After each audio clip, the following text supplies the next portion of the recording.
we have the 4-hour price chart for NVIDIA Corporation, the stock ticker NVDA. So as we can see here, the stock did have a fairly strong close to the end of last week. We do have green candles right into the end of the trading session. Overall, we didn't see a weekly close above the 125 mark. This is a fairly critical price level if you're looking at things from a psychological perspective. For the most part, I don't like to look at stocks like that because I do think that those price levels are somewhat meaningless. They're only meaningful insofar that share prices tend to see a bit more buying activity or selling activity depending on how stocks perform right around those levels. So, for example, $50, $100, $150. So, $125 would definitely qualify as an important psychological zone. And as we can see here, if we drill into this price chart a bit, we can see that the ultimate price high from the early portion of Friday's trading session, we did actually test this 125 mark. We did pull back from here a bit. There wasn't a strong upward break through this level, but we also didn't see much of a rejection either. So the fact that we have continued to sort of hold on to these more elevated levels is a positive sign, even though we didn't actually manage to break above this level convincingly. So the ultimate price close did come in right around 124.60. We are within striking distance of this 125 level.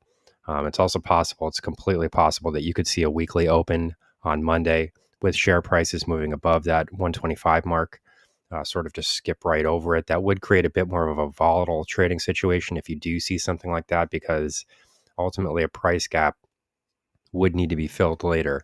So this would suggest that there would be some two-way price action if that type of scenario were to occur. So overall, what we need to be assessing here for the most part is whether or not this current rally higher is sustainable. We do see a clear upward movement here, but we do have to remember that it was not a very long time ago that the stock was declining quite rapidly. And you're starting to see many people call for $80 per share, $50 per share, things like that.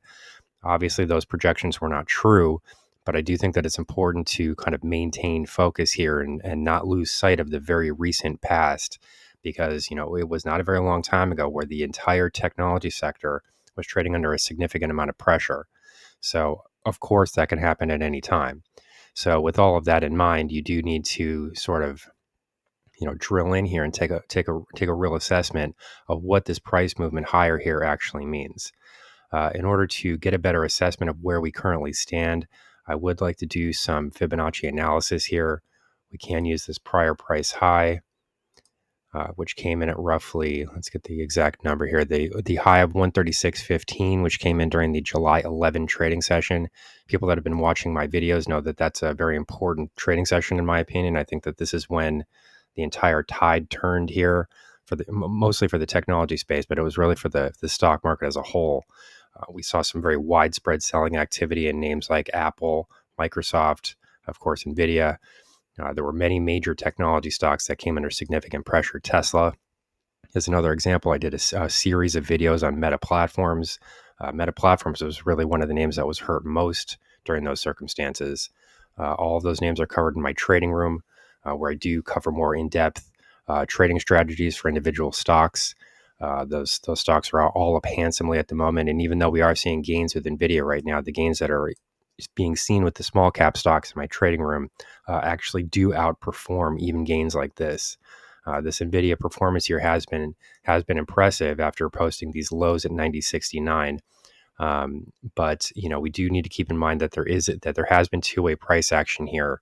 And that there is still potential for some of this dust to settle and for further selling pressure to occur.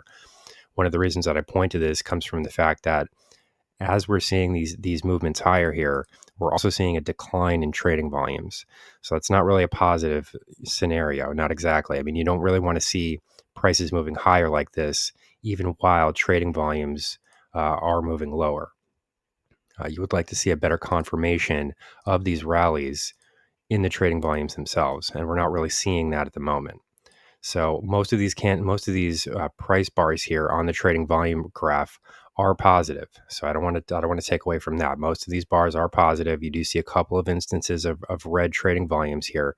For the most part, they are positive, but they are also declining in value. So that is something that you need to be watching. One other indicator reading that we should be looking at here is the relative strength index, which has recently broken its prior downtrend. This is a significant development because the relative strength index did roll over out of oversold territory, broke above its own exponential moving average, which is the yellow line on the bottom of this chart here, and then also proceeded to break above its prior downtrend line. So this does suggest that the negative momentum, which had governed this move lower, has now completed itself and run its course. So this is significant because it does suggest that this most recent trend move is over. Of course, that does not mean that you can't see another trending move lower going forward, but it does mean that this current price wave in the downside direction has run its course, has completed itself. As things currently stand, as I said, we are looking at the 125 level as a potential resistance zone from the psychological perspective. There really isn't much to be found here in the way of historical resistance levels. You do have a bit of a price high, which posted during the July 24 trading session. These came in at 124.69, but we've already broken above these and closed above that level on a 4-hour basis. This was not closed above on a daily basis or on a weekly basis, but we did see a more short-term close here above that prior price high. So there's really not much here in terms of historical resistance. The main level that I would be watching here to the top side comes in at the 78.6% Fibonacci retracement of this declining move from the July 11 trading session all the way down to these 90.69 lows, which were posted during the August 5 trading session. So this is sort of the last line in the sand here, coming in at right around 126.60.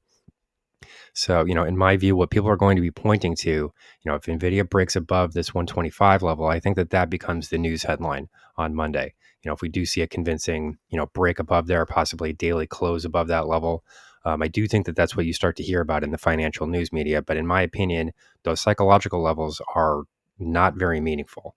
What I would prefer to look at would be the technical signals themselves. And as we currently stand, the 125 is not the main level to watch. It's 126.60. If we do see a break above here, you're looking at a full retracement of this post-July 11 trading move. If you see a failure here, you could see a decline back toward the exponential moving average cluster. So here's the current market analysis update for NVIDIA Corporation, stock ticker NVDA. Our high value trading strategies membership is currently available for a limited time for only $9.99 per month. These high conviction investment strategies are characterized by superior risk to reward metrics that target massive market beating returns over time. Join now to outperform the market. Lock in this special introductory rate of just $9.99 per month for the entire lifetime of your membership and start trading stocks with the pros.